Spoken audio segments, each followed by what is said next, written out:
What's up, guys? Prince Sports here. Don't forget to comment, like, subscribe. Now, I was going to go on live, but it had a little complications. I just got back to the States, so I haven't touched this Wi-Fi or this device in 3 months. And even the device that I'm using for this live stream was from an iPad. Had unlimited data on it, but for some reason it's just not getting a good signal inside this house. But I'll fix that situation tomorrow. So those dudes that wanted to come on live, they could come on tomorrow and they could say what they need to say. All right. Sorry, I'm a little out of it. I was on the plane for like 13 hours or something like that, so it was a long time. But while I was on that plane, I heard about the 51-point Clippers blowout loss. Now, you could blame this on the coach, you could blame this on the players, you could blame this on the magnitude of a lot of things. But, the players are on the court, they're going to get accountable for it. Now, it's just the regular season, it's just one game. It doesn't change anything about basketball.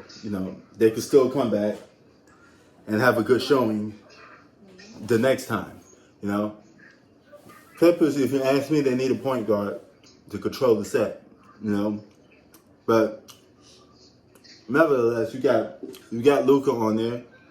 He's going to be an MVP candidate this year. The NBA loves him. He's like the future face of the NBA. So you got to give him his props, man. And they came out and squashed the Los Angeles Clippers. They made those guys look weak. Can the Clippers bounce back from this? Yes, it's just one game. We had a lot of blowout games this season, but when you get beat by 51, it's always worth talking about, right? It's always worth making that statement like, damn. Because usually, like I said on the live, most blowouts is like 20 points, sometimes 25, because you let the second bench warmers come in. And, it's bench warmers versus bench warmers. The starters are sitting out, so the league always gets cut short if it's a blowout. But in this case, it wasn't a situation. They got beat by 51.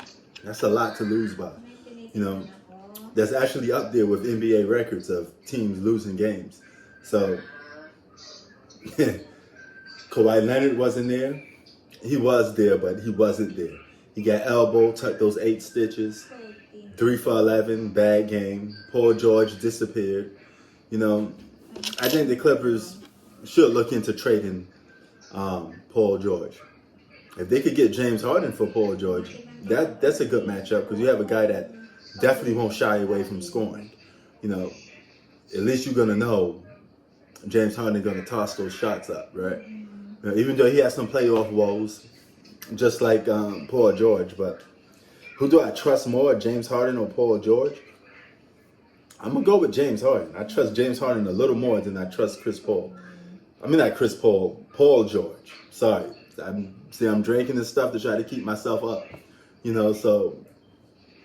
but that's a bad look on the Clippers, man. But here's the thing. You guys don't have to overreact to a blowout loss. It's just one regular season loss. The media seems to go crazy over these blowout losses. The only blowout losses that you could question is the Golden State Warriors, because they're not supposed to be getting blown out like that. And you think they at least have Steph to do his thing. But he did his thing today against the Bulls. He showed a lot of heart. So he's getting pissed off. And this is the type of criticism he needs to make him better. So whenever you do bad, you got to get criticized. You got to get called out for it. That's the only way you can perform better, But nevertheless, Peter Cash, Bistro 23.